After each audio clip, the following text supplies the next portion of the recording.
We're going to call this semi-hybrid, everybody. Call the meeting to order. We're going to say, I want to welcome everybody today to the Sunset Talkers Open House. And this club has been around now for about a little over 2 years. We actually started, we were getting ready to charter. Our meeting right before our charter was March the 9th, 2020. We all know what happened that week. It kind of devastated us because we had a lot of school teachers that wanted to join our club then. So we were, at that point, everything just became a Zoom meeting. So we kind of had to start over. Lori and I worked really hard. It took us a year to get chartered, but we did get here. We've been here every Monday night, most Monday nights anyway. And I want to welcome you all here. Vern and I had a meeting. We were part of a meeting about 2 months ago, and one of our members was asking all about evaluations.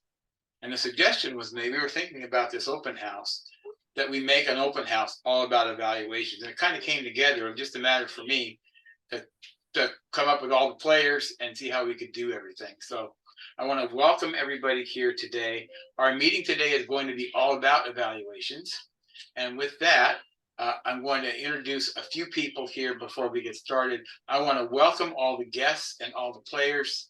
I know most of you, but if I don't, then I will simply let you guys know I'm Daniel Brewer. I live up here in Beaverton, Oregon. I am a Portland native, and if you are from another part of the world, then I probably haven't been there very much because I'm pretty much born and raised here.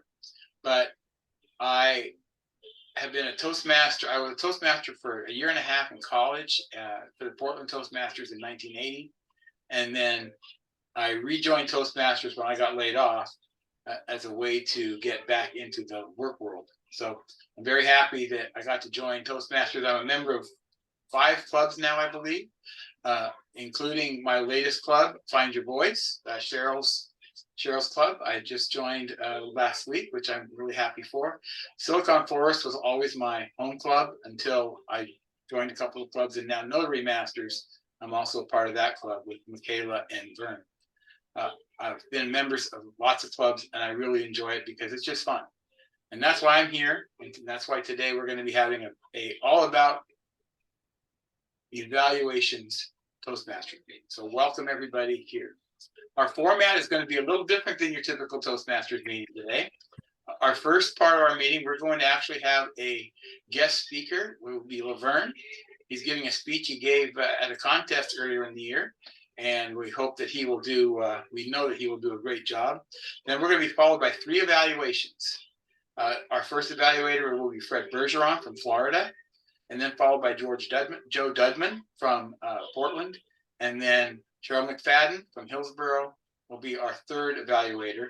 We'll then follow up with some table topics, and Eric is going to follow us up with his keynote, which is going to be all about evaluations. And I always love when he says, I've got an idea what I want to say, but I'm not quite sure.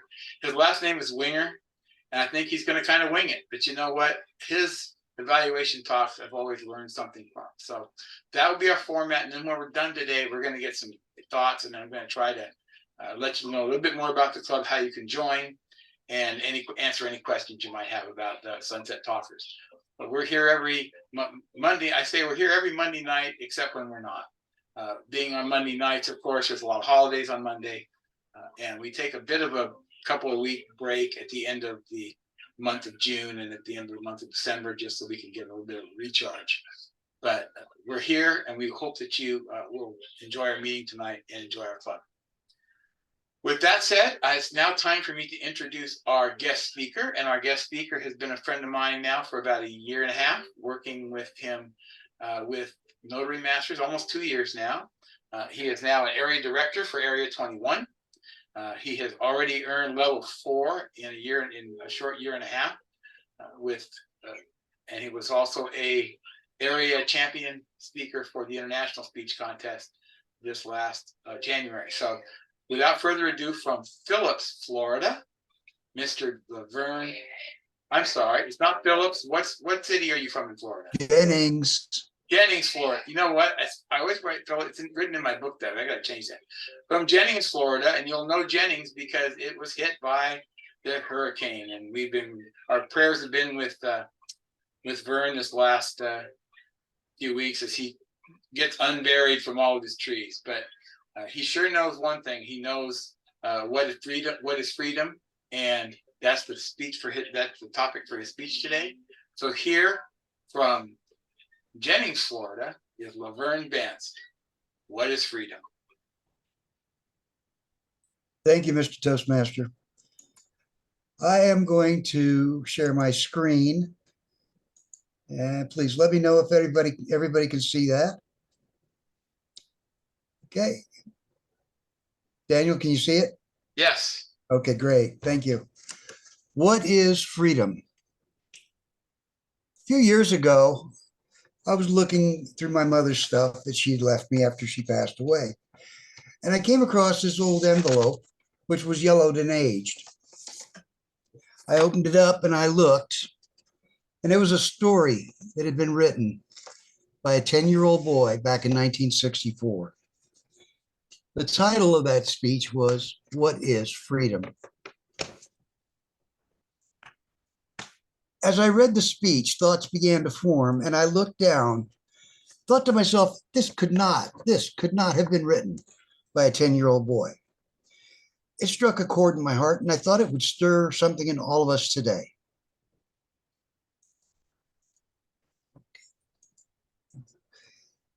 It was a cold winter morning. A young boy stands with his mother beside him, and he is dressed in black with a veil covering her face. The boy is wearing a light blue jacket. He is standing at attention, rendering a hand salute, and watches his father's casket slowly disappear into the ground. Later, a torch is lit on the gravesite of the deceased president, John F. Kennedy. What is freedom? Freedom goes back as far as time itself. History is full of events that could be called acts of freedom. There is a saying that freedom is not free, but it's worth fighting for. What does that statement really mean? Throughout history, acts of rebellion against oppression have been considered acts of freedom. Medieval Europe's history is full of rebellions, all striving for freedom from an oppressive monarchy. Even our own history started out as a rebellion. The shot heard round the world. That was a cry for freedom at Lexington and Concord.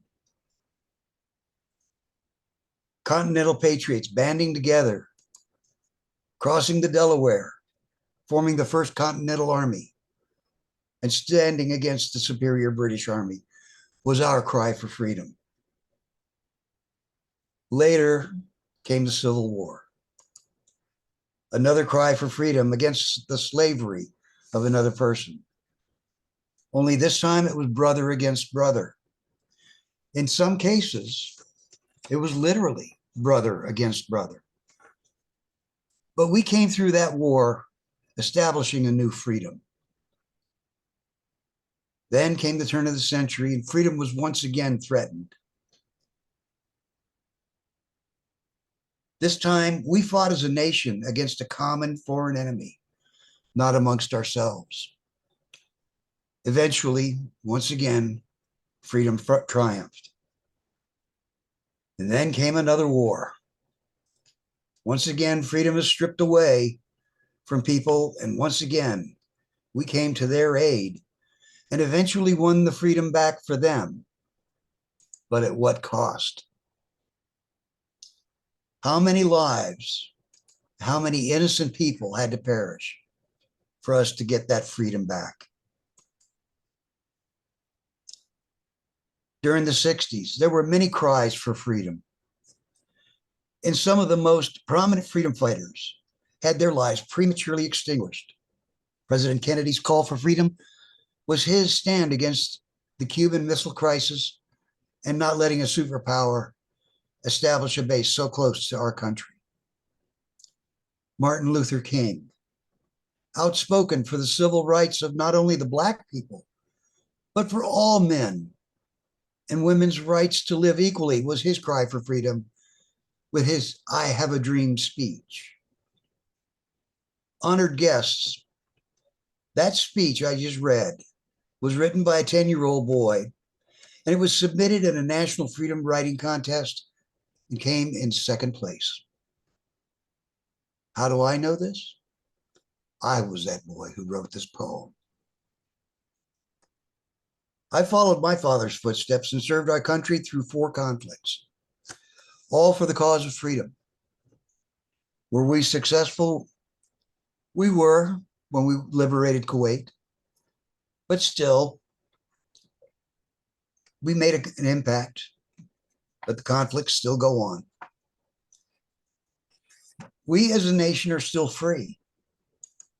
We're a little bit bruised by recent events, but we stand proud to say that we are brothers in arms. And together, we will continue to hold our freedoms high. What is freedom? For me, freedom is being able to teach my grandson right from wrong, watching him grow into a respectful, strong young man who will know what needs to be done and protect his fellow humans from oppression, and hopefully one day take his place among those who fought so hard to make our country free. For me, freedom is knowing that when I go to bed at night, I can wake up and be able to go outside, breathe fresh air, and not worry about someone checking my identification every time I take a step. Knowing that I can raise my flag with honor, knowing that no one will take it down. Mr. Toastmaster, honored guests, our nation was built on the principles of freedom, freedom for all people. It's even written in the first few words of our Constitution, we, the people. Let us not forget that price that we have all paid for that freedom. Freedom is not free, but it's worth fighting for. Thank you for your time and consideration of the thoughts of a 10-year-old boy almost 60 years ago. Mr. Toastmaster.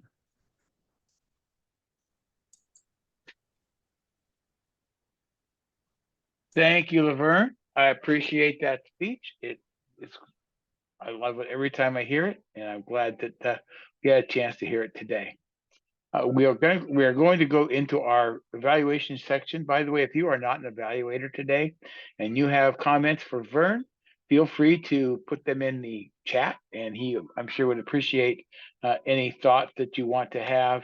You can send him to him directly, or if they're public comments, please go ahead and bring those as well. I wanted to point out before I start the evaluations, if you're a guest here, I would love it if you would throw your email address in the chat if I don't already have it, and that way we can send you out some information, if you don't mind, about our club, and hopefully in the future you can join us again. With that, I'm going to start the evaluation portion of our meeting, and we're going to move right into our first evaluation. Fred Bergeron comes to us from Ormond, Florida, and he is a member of many clubs. The one that I publicized was PR Masters because it's one I'm in with him, but I know that he's a member of many clubs. He's also, I've known him now for a couple of years through PR Masters, and I know that I've heard his evaluations, and he's simply awesome. So without further ado, Fred, I'm going to have you go ahead and offer your evaluation of Vern's speech. Joe, you will be next. Thank you, Daniel. Welcome guests, especially Laverne. And I remember hearing this speech once before, but I don't think so much depth as I heard tonight. Let me just say that I thought it was very inspirational. But I really love the opening part about JFK and JFK Jr. at the funeral. I figured, what a way to start an intro and a speech about freedom. Figured it didn't get any better. And I also love how you were saying later that we were all brothers in arms. You don't hear that a whole lot, but I think you hear that a lot in the military. So I think that was a good thing. That was a good thing to say there as well, to tie that into your speech. Some things I feel you need to work on is I would have had the PowerPoint already pulled up ahead of time, because you know you were the first, and have it in presentation mode. That way we don't see the slides on the side. And that way you can just click your mouse or enter, then the slides will progress. I felt it was a little distracting what each slide was. I like that element of surprise where you just show one slide and go on to the next. That would have been one thing I would suggest. Also, seemed like when you were reading the letter, because you had it like maybe on a desk, I felt it was taking away from your eye contact. Maybe you should put it in front of you like I did with my evaluation notes. I've got it flipped to my laptop screen. I'm looking up. It looks like you're looking into the camera versus looking down and reading your notes. Not saying there was anything wrong with reading it, just took away from the eye.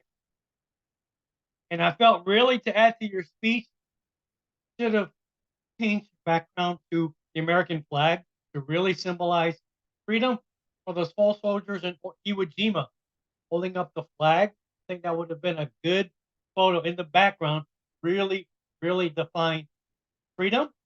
And to wrap it up, that I heard you give this speech before. I really loved it. And if you weren't an area director, I would challenge you to enter that speech to the international speech contest. Back to you, Daniel. Thank you very much, Fred. I do appreciate those comments. I had many of the same ones.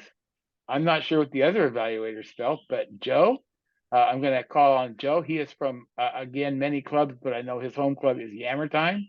I was a member of Yammer Time for a couple of years, and I loved, if it wasn't so early, I'd still be a member, but they meet kind of bright and early in the morning. But here's Joe Dudman with his evaluation. Joe. Thank you, Mr. Toastmaster. And thank you, Vern, for your very inspiring speech. You had a great start, which drew us right in, had a little suspense that made us wonder what your speech was going to be about. I liked how you repeated the theme, what is freedom? A nice question that you repeated throughout the speech. You included some really rich examples. That was the strength of the speech throughout the history of this country.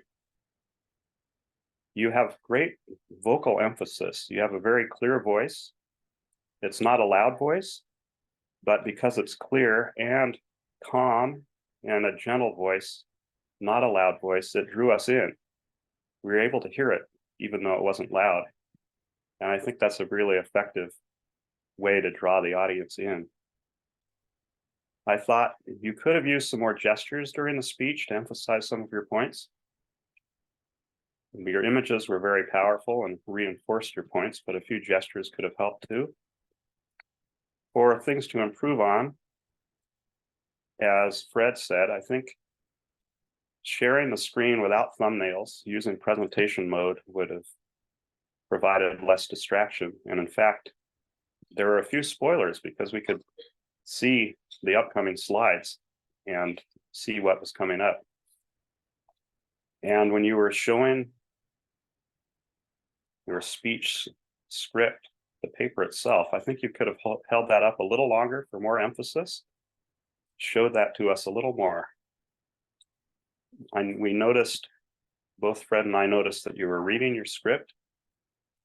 And I know that I need to read a script usually. I need to read notes even when I'm doing an evaluation.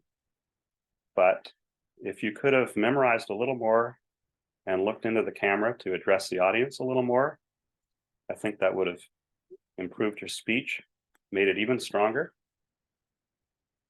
And maybe use a more plain background to avoid detracting from your slides, because the slides themselves are so powerful. And that also would help us see you a little better. And if you use gestures, we could see the gestures a little better. But in all, this was a really powerful and inspirational presentation.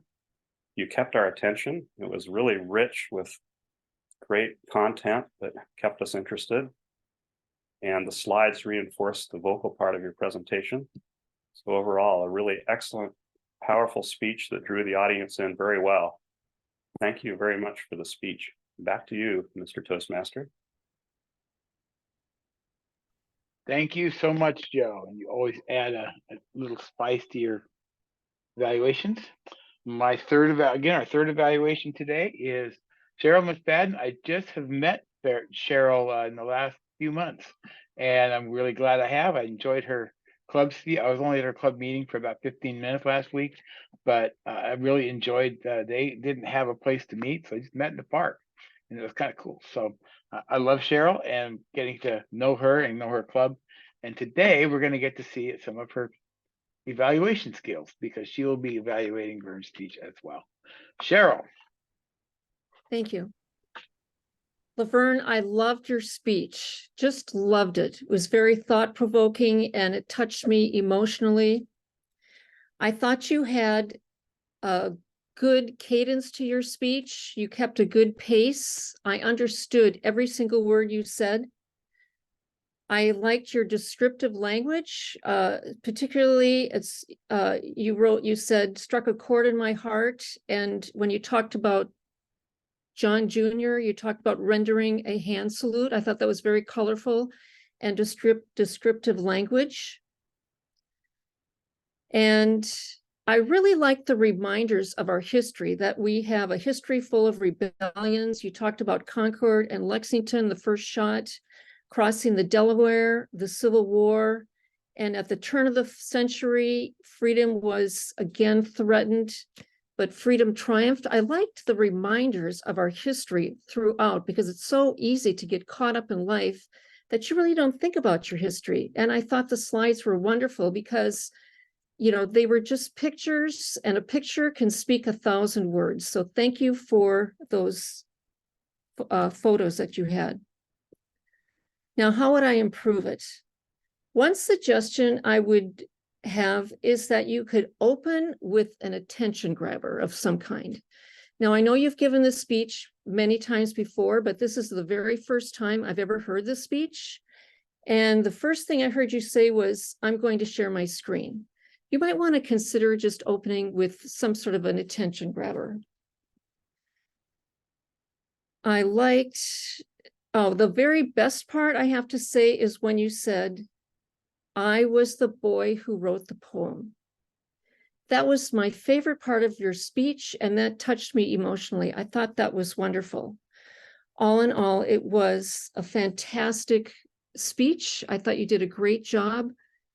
Your vocal variety was good, and I liked the pace that you went, because sometimes when there's a lot of information in a speech, it's hard to keep up with the speaker. But I thought for me as an audience member, your pace was just right for me. Thank you for that speech. Back to you. Thank you very much, Cheryl, for that great feedback. And if you have any further feedback, and we might have some time to do something you guys do at a lot of meetings, which is some round robin feedback. If we might have some time for that at the end. I always like when we have a chance to do that. And with smaller clubs too, we do that a lot. It gives everybody a chance to chime in. So before we move on to our keynote, I have about 5 table topics here. So what I'd love to do is see if anybody would like to take on a table topic that is evaluation and feedback themed. So would somebody like to volunteer to take on a table topic? I am looking for a hand before I get to pick. Binu, first of all, Binu, did I pronounce that correctly? Yes, that's correct. Binu. Binu, very well. Okay, Binu, so here's what I'd like to do. I would like to ask you to give us I would like to ask the question, can you recall and can you explain some sort of effective feedback you have received in your life from somebody that was particularly helpful?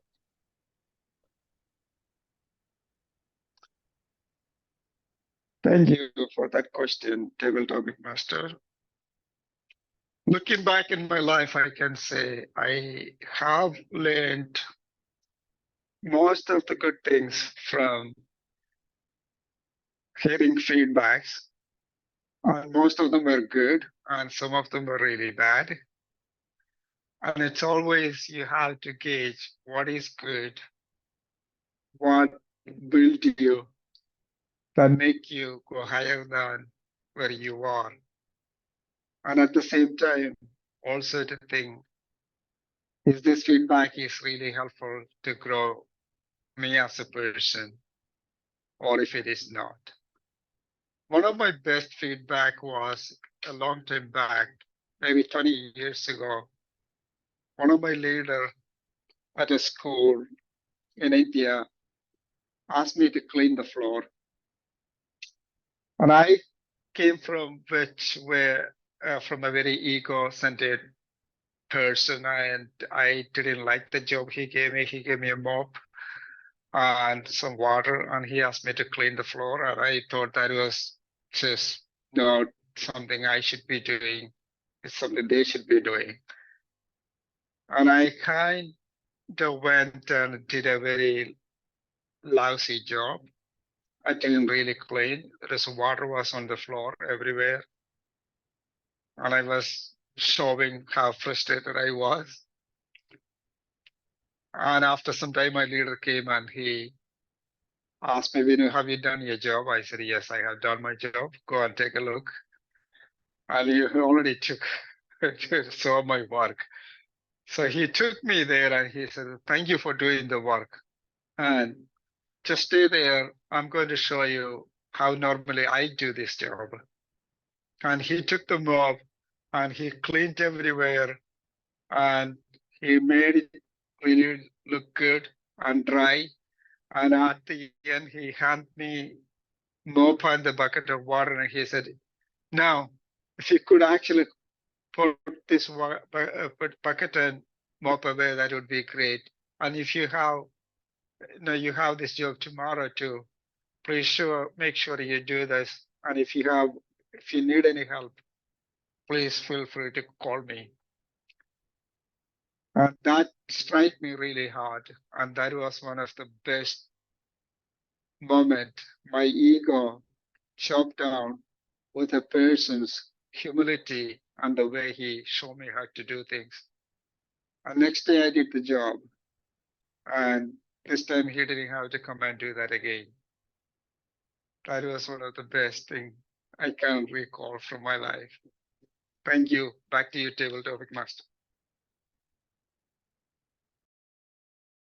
Thank you very much, Binu. That's a great story.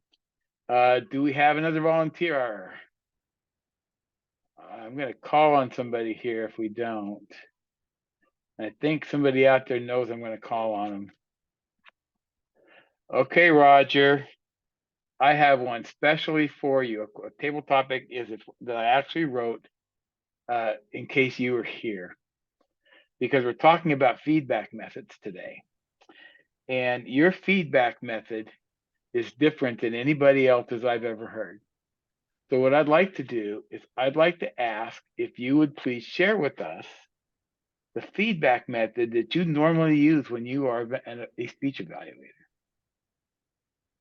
Thank you, Daniel, for the question, and I'm glad to share. The way I have provided feedback over, I would say, the last 8 to 10 years as a Toastmaster. I've been a Toastmaster, nearly 17 years, but I picked this method up through several members of my home club, Wall Masters International. And there's 2 members in that club that are excellent evaluators, and what the criteria they use is what I heard, what I saw, and what I felt, those 3 elements. So what I heard is what is the verbal part of a presentation. I evaluate that part of it. What I saw, the background, the eye contact, etc. And of course, how I felt. Well, how did the speech affect me? What did I walk away with? And the last thing I provide somebody is something that they can take that speech up to the next level, something that they can improve upon to just make it that much better the next time they do that presentation. It's a form of evaluation I've done for many years, like I said, and it's always been pretty effective for me. I've honed it down. I actually have a format that I use, a written format that's in that. So it makes it a lot easier for me to take notes during the presentation. Back to you, Mr. Table Topics Master. Thank you very much, Roger, and I appreciate you sharing that with me because I really enjoy your evaluations, and it's different than most of the methods people use. I still have 3 more table topics. We're going to take time at least to, I'd love to at least do one more. These are all questions that I would, oh, there's Vivian.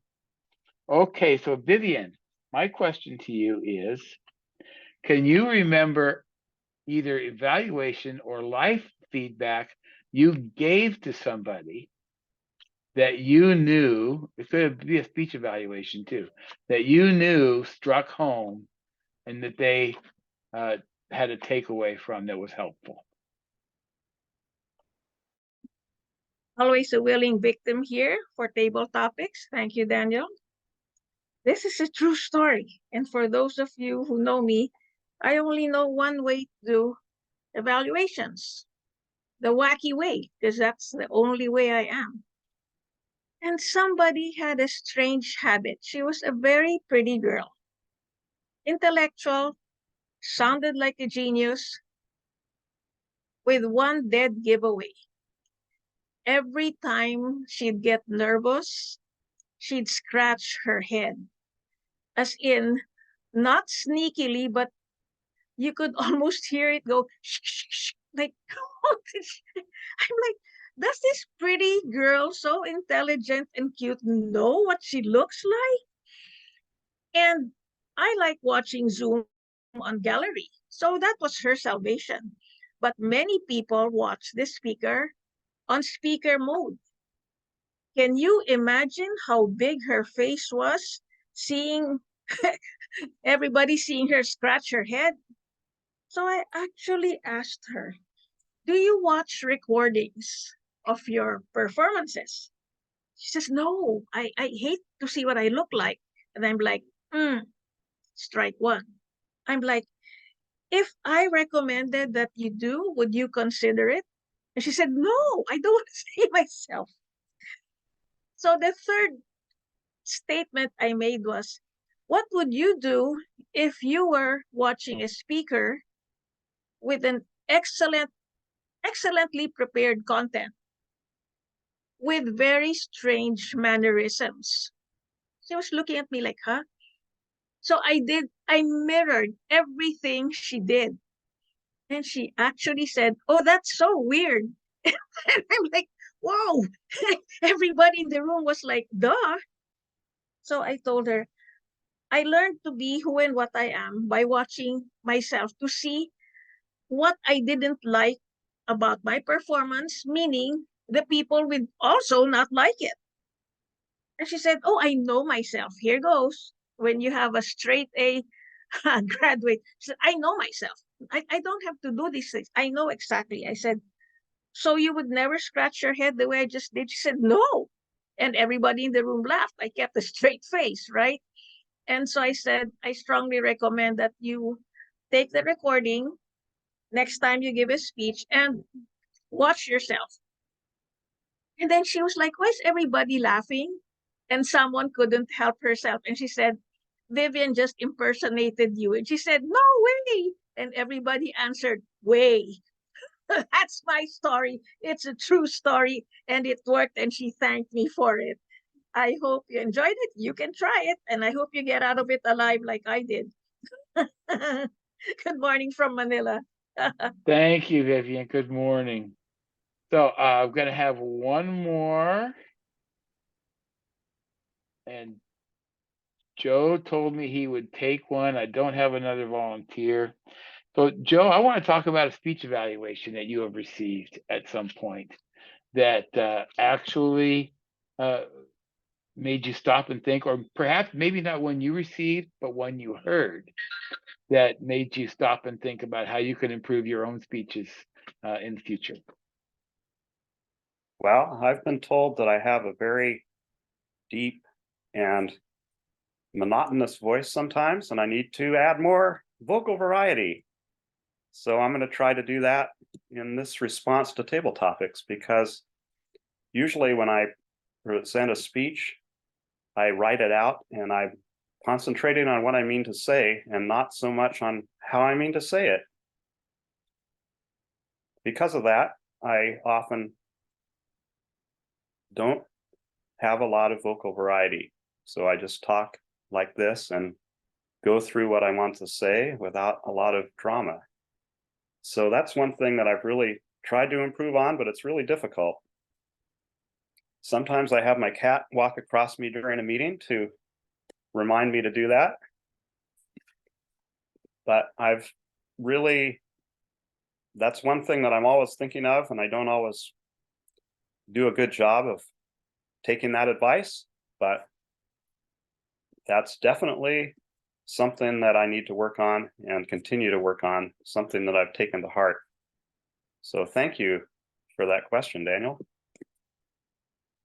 Hey, and thank you very much, Joe. And thank you to everybody who participated today in Table Topics. We had some great table topics today. I think we had stuff that people can pick up on all the time. With that, it's now time for our keynote speaker, my good friend Eric Winger. Eric and I have a distinction. I mean, it's always got to be. I always have to make everybody else's successes about me. The one year that Eric competed and won the international speech contest, I was actually at that speech contest because I was participating unsuccessfully in the evaluation contest. So we were both representing the same club.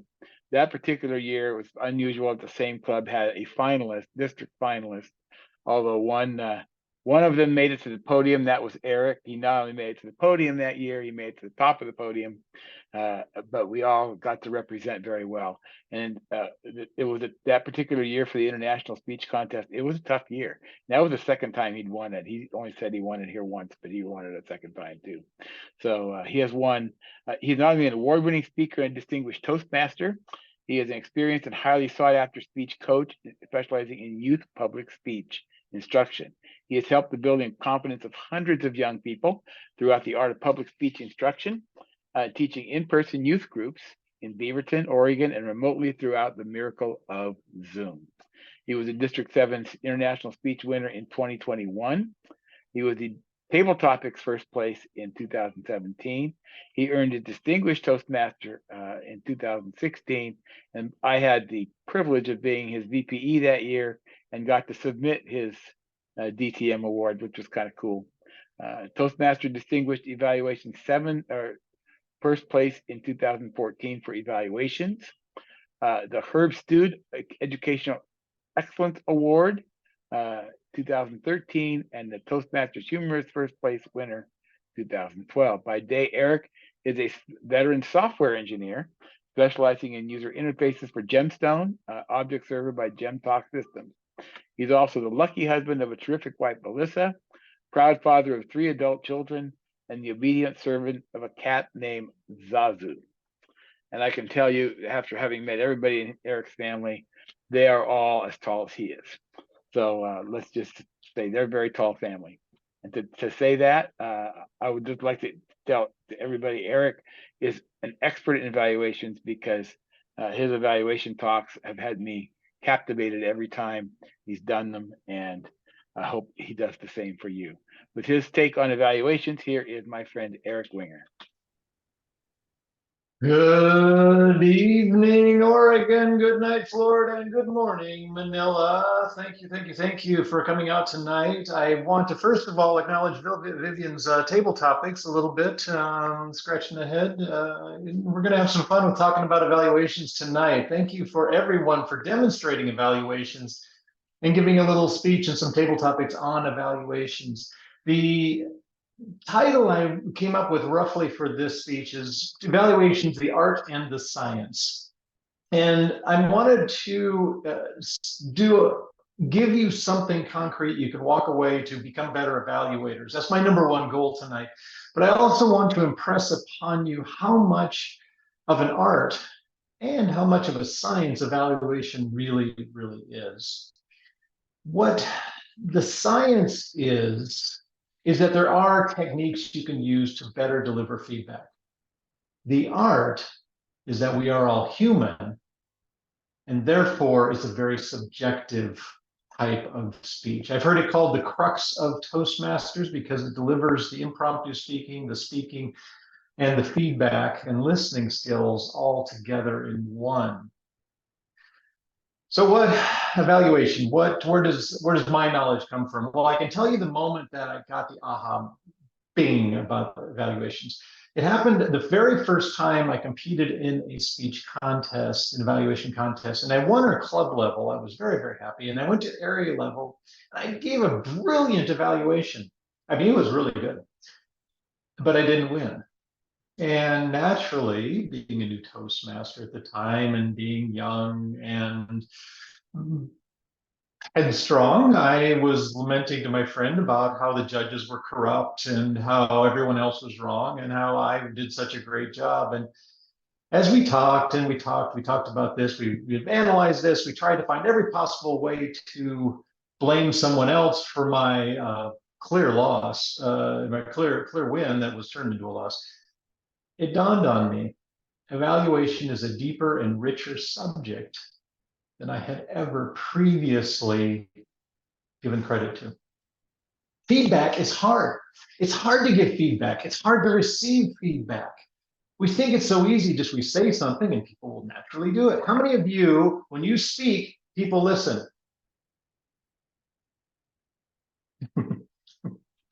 A couple of you.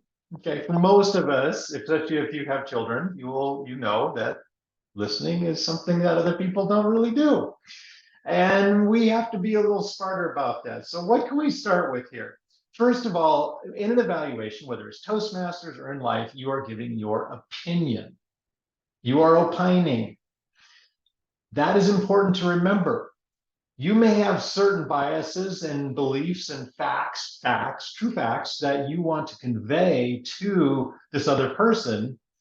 But in fact, what you're really giving is an opinion on how something should be done. There are very few facts that we deliver.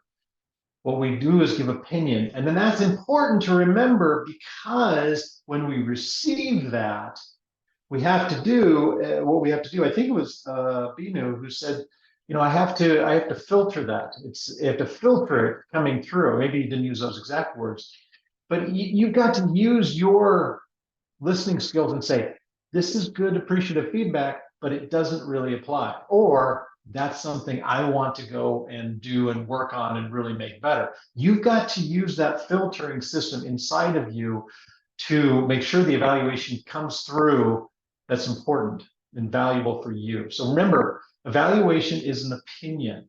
It is that. It starts and ends with that. Now, the other thing is, let's see, we can talk about two big pieces here.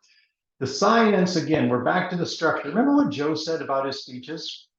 He said he focuses on the content before the speech. He wants to give as good of a presentation as he can, so the delivery tends to slip. And what he gave there were the two big distinctions in the presentations: structure and delivery.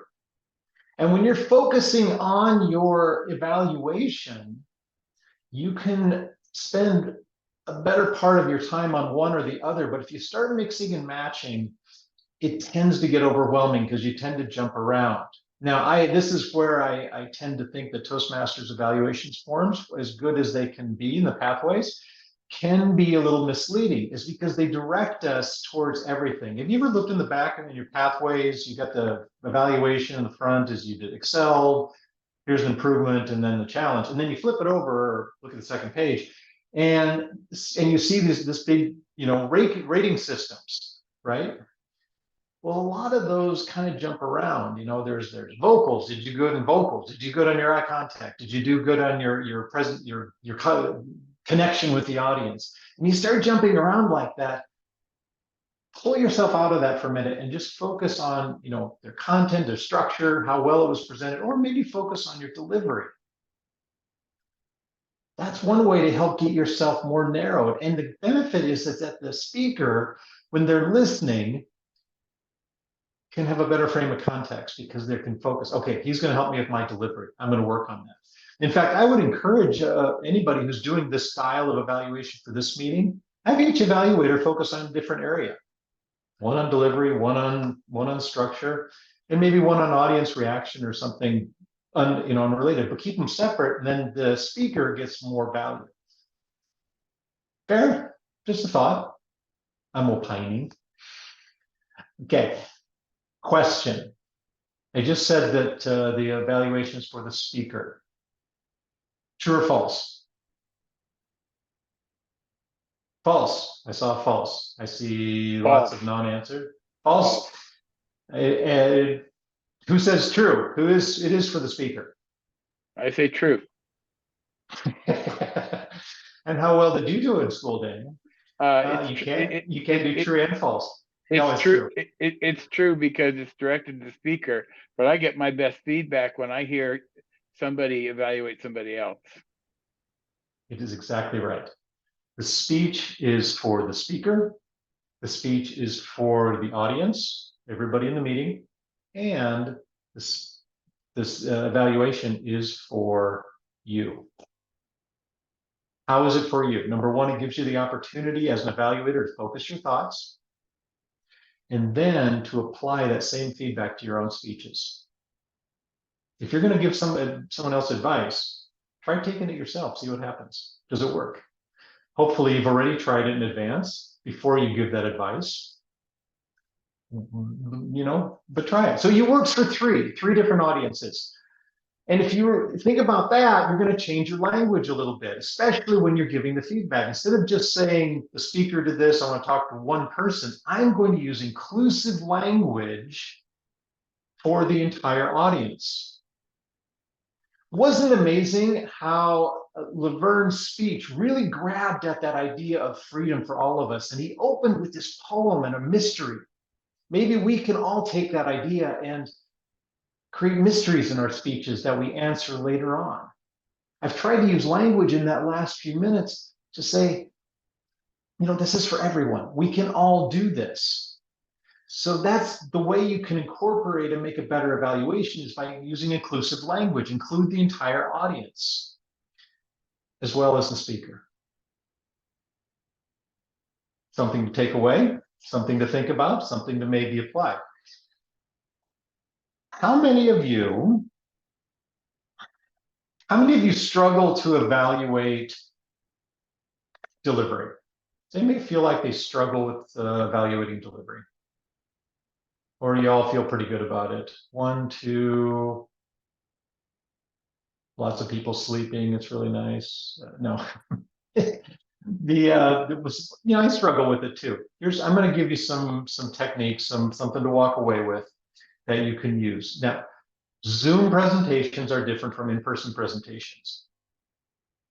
Duh. Everyone's, of course, yeah, of course. How are they different? Well, we have some things that are different. When we talk about eye contact, one thing you can suggest, I heard a couple people talk about that with Laverne's feedback tonight, and that's good. Focus on the eyes, because the eyes are where we look first when we're talking to somebody. Where do we look when we're on a Zoom call or giving a Zoom presentation?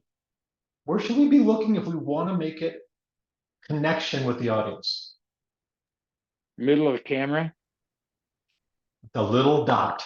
Where's your little green dot, your little blue dot, white dot, whatever color dot is, that's your camera. Find your camera, look at it, make sure that you are drilling that. I'm trying to drill right now because I want you to feel like I'm connected to you. That's where you need to look a lot of the time when you're presenting on Zoom. That's different in audience. In a real audience, you look at people, you get feedback all the time. In Zoom, you got to do it a little bit different. Evaluating the delivery and the face and things also involves lighting. How many of you did anybody mention Laverne's lighting tonight? I don't think anybody did. Did someone mention it? The facial lighting is really, really important. Yeah. Why? Why is facial lighting important in Zoom? Anybody? Eric? Yeah. Yep. Vivian? Okay, I'll share with you. I'm a live talk show host and director. Ah, Lighting can make or break you. Trust me. If mhm. I don't like you and you're my guest, you are dead. No kidding. No Okay, kidding. that And my that's bottom line is you don't see my double chin. You see that photo? I look exactly like that for people who see me on video. I look the same in photo and video. You can't see my double chin. Notice how I position the light. I look like I lost 10 pounds because my right cheek, part of it is shaded. So you can't see my double chin. The camera eye, tip for all of you, the camera eye should be the height of your forehead. Binu, you know where the Indian women have that dot on their forehead? That's where the camera should be. So my bottom line statement is when people say the camera doesn't lie, trust me, call me. I'll be your director. I will make your camera lie and make you look like $1 million. call Vivian, Yes. 1-800-MORE-LIGHTING. Vivian's absolutely right. She does this, she's a pro at this, and she's absolutely right. You want more lighting. There's also another psychological reason. When people have darkened faces, we think less of them. And it's not consciously, it's subconsciously. When you're bright and illuminated, you present better subconsciously to other people. So illuminate that face, eliminate backlighting. If you have a light back here, that's possibly going to make your camera get darker. Turn that off, get the front lighting on. You can evaluate this. You can give people feedback on it, and it'll instantly help their presentations, as Vivian just said. So where else? Now, there's something else going on with the face, though. Does anybody know where we look first when we are looking at someone? What do we look at? What do we look at the most? Visually. Zoom or, that's right. Daniel had his hands like this, and it was Daniel's fingers. That's what we look at first. We look at Daniel's eyes. It's the eyes. That's where our attention is. We want to know if people are being honest with us. So we stare at those eyes. That's the first thing, most important. If you want to give people the most important feedback, make sure their eyes are on the camera or in person on you and the rest of the audience. What's number two? The face. The face. We spend our time on the face next. We're doing we look at this, the eyes, and then the face. I don't want to go too much into this, but there is this thing called congruence. If your words, your vocals, and your face all match, you're more believable.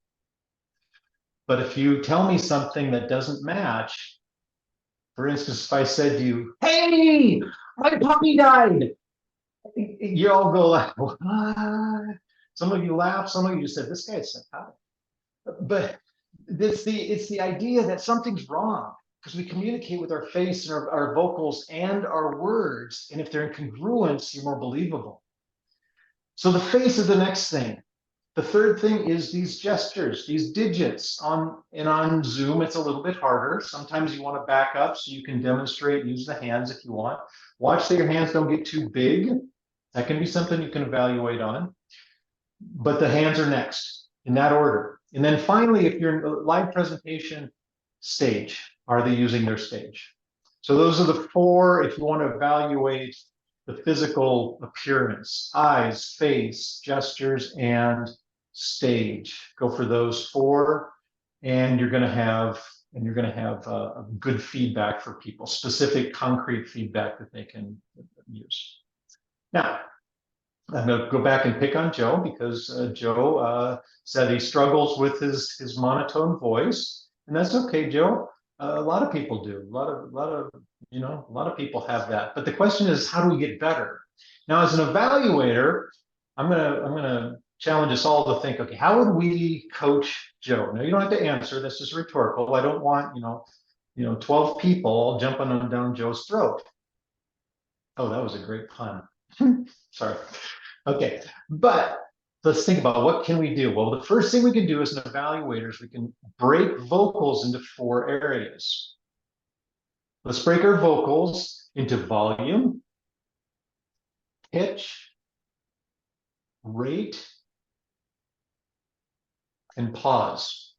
Volume, pitch, rate, and pause. Those are the things that create the vocal dynamic. Now, there's a lot more to it. If any of you are professional singers or do any choral singing in churches or such, then that is something that you can break it into simple, but you know there's more than that. But start with those. For example, how could Joe improve his pitch? He said it's tough. It's tough for him to get out of the monotone, but could he change his volume? Could he be louder and softer? That's usually fairly easy for people once they realize that they can change that. You can also change the rate fairly easily.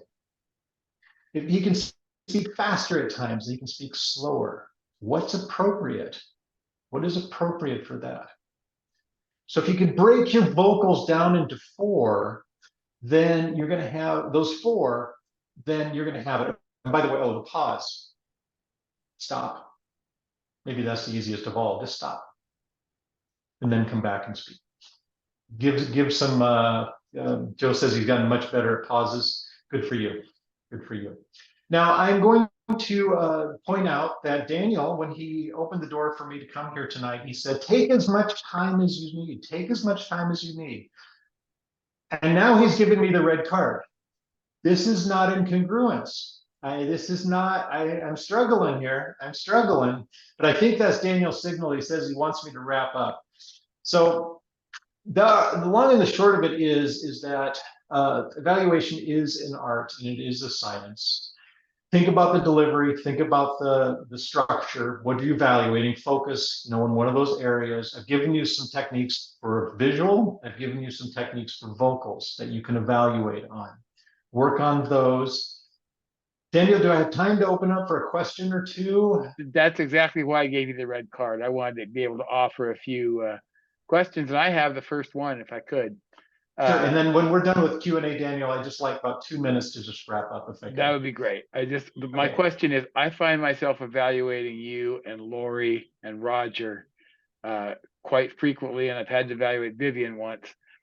And when you are evaluating people you know to be accomplished speakers, how can you give them feedback that will help them? For example, gee, Eric, I'm really glad you didn't trip over the stairs on the way up, because that would have been something I could say. I mean, the speech you hear is knocking it out of the park, and now you've got to come up with something. How do you do that? Well, let's turn the question around. What is the speaker's responsibility when they're listening to the evaluator? My opinion is the best speakers can hear the most novice evaluations and extract something. Because Daniel, if you can give me something close, where you felt something wasn't right, something just could have been better, but you can't quite articulate it, then I know as a speaker to go into that spot and think about what he's talking about. So if you can, number one, talk about where in the speech, where was a place where you just kind of I got lost, or I got a little bored or something, then I know at that point I've either slowed it down or I've confused you. And it's my job to go in and say, okay, let's extract that and let's do it. So that's one thing you can give me. The other thing you can give me is just your general opinion. You don't have to make it, perfect. Just give me your opinion. There's, I love this, I love this, I love this. I didn't love this much, but it's still really good. Just let me know. And those are great things. But I do think that it's the speaker's responsibility to be able to extract any information from any evaluation, because the most novice evaluator often has the most unique perspective. And Fred has a question. Thank you. Fred has a question. Yeah, I do. Eric, what do you think about evaluators who just read off the evaluation sheet to the speaker and then just go off of that versus having an actual method? How do you, a lot of new evaluators do that, but as a whole, how do you feel? Okay. As a whole. So first of all, you're absolutely right. If you're a new evaluator, if you have people in your club who are new evaluators, what they need more than anything else is a framework to plug into. whether if you're using the Pathways evaluation form, that gives you a framework and some guidance on what to talk about. Roger had some great points, what I heard, what I saw, I felt. That's his structure he uses. When you have a structure, then you have the ability to deliver better information. So, and it's also going to make you more confident as an evaluator. So for beginning, not a problem. I would like, though, as a person progresses through Toastmasters, to take the information that they're jotting in their notes, whether they're using the Pathways form or Roger's structure, and I'd like to see them pull it out and dive deep on specific things. Instead of a smorgasbord, a buffet, if you will, of ideas, stop at the salad bar, just the salad, and dive deep into the salad, which is the most interesting metaphor I think I've spoken in a while. But dive deep into the salad. You might get kicked out of the restaurant, but let me know what's inside of there.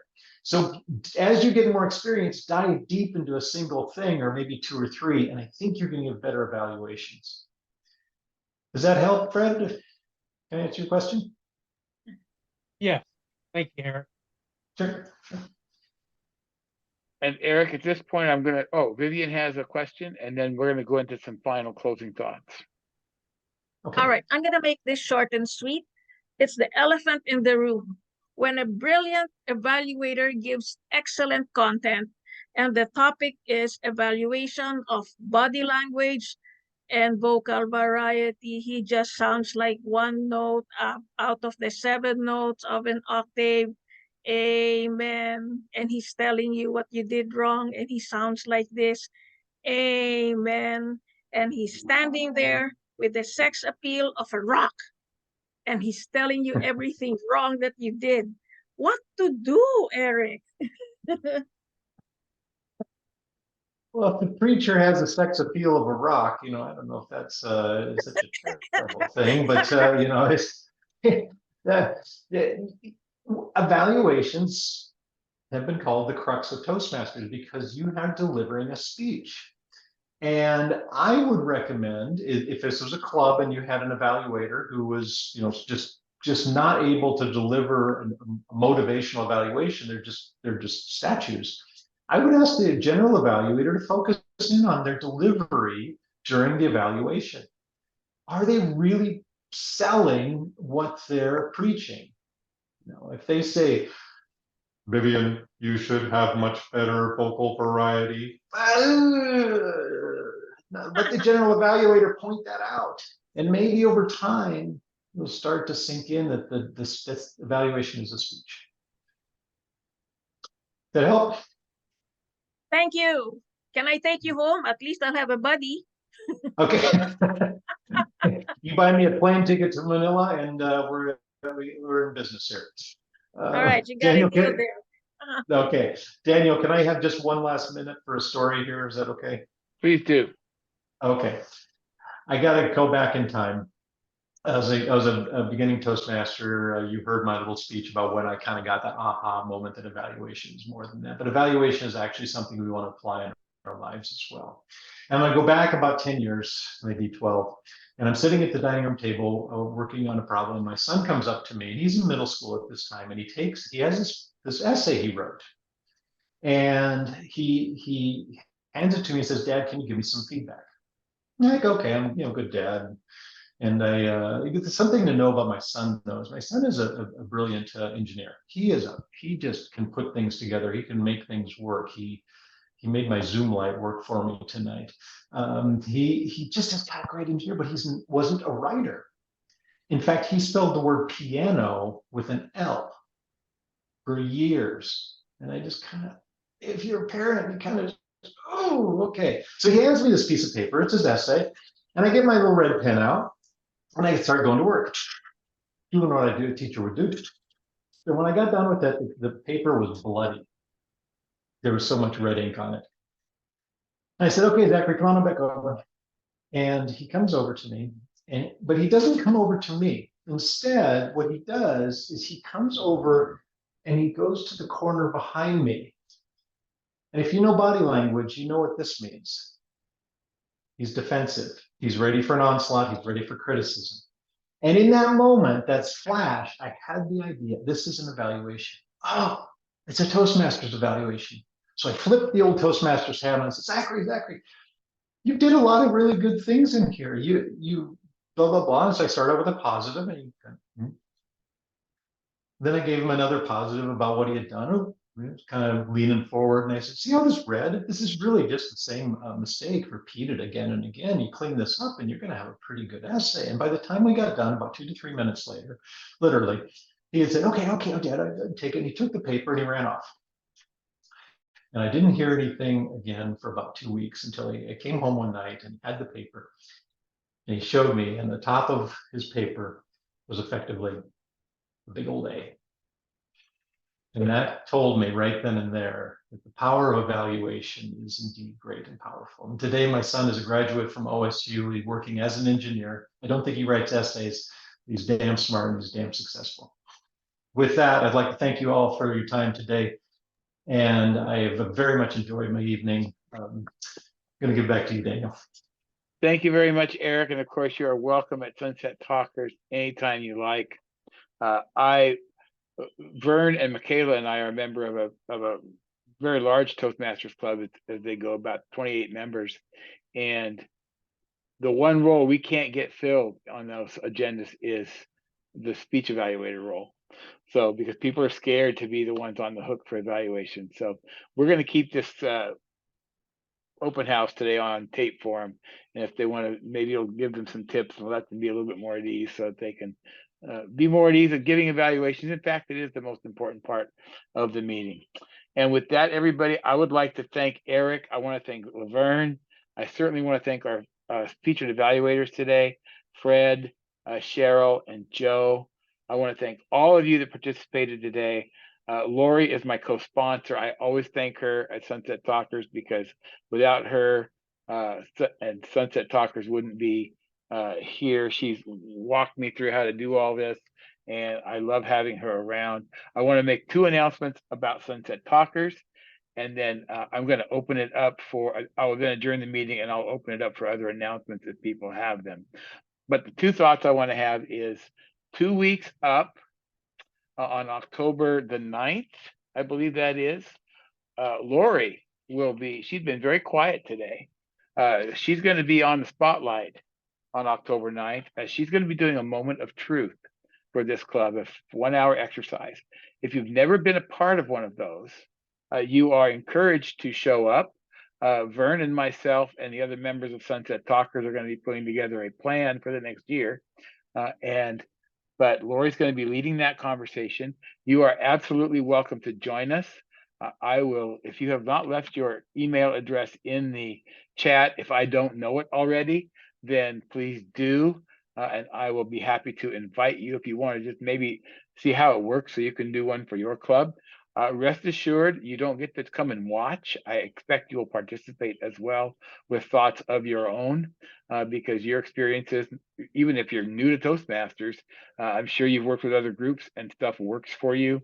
But we want to be able to put a plan together to keep this club going beyond its 2nd year.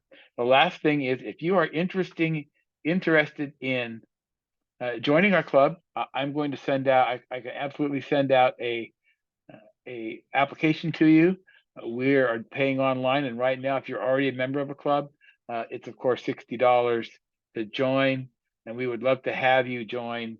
We've been around, and we have really a lot of fun on Monday nights, and it's going to be fun. So let me know if you're interested.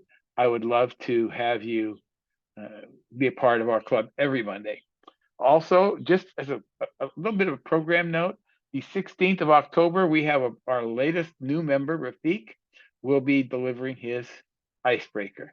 He's just joined our club last month, and he is a nurse from OHSU, and he is only here certain weeks of the month because he works a 4 and 4 schedule, which means for 4 weeks he's works Mondays. So I guess it's an 8-day week, so it always rotates. But needless to say, he'll be getting an icebreaker. So I'm sure he's going to love the fact that I just advertised that he's going to be giving his icebreaker.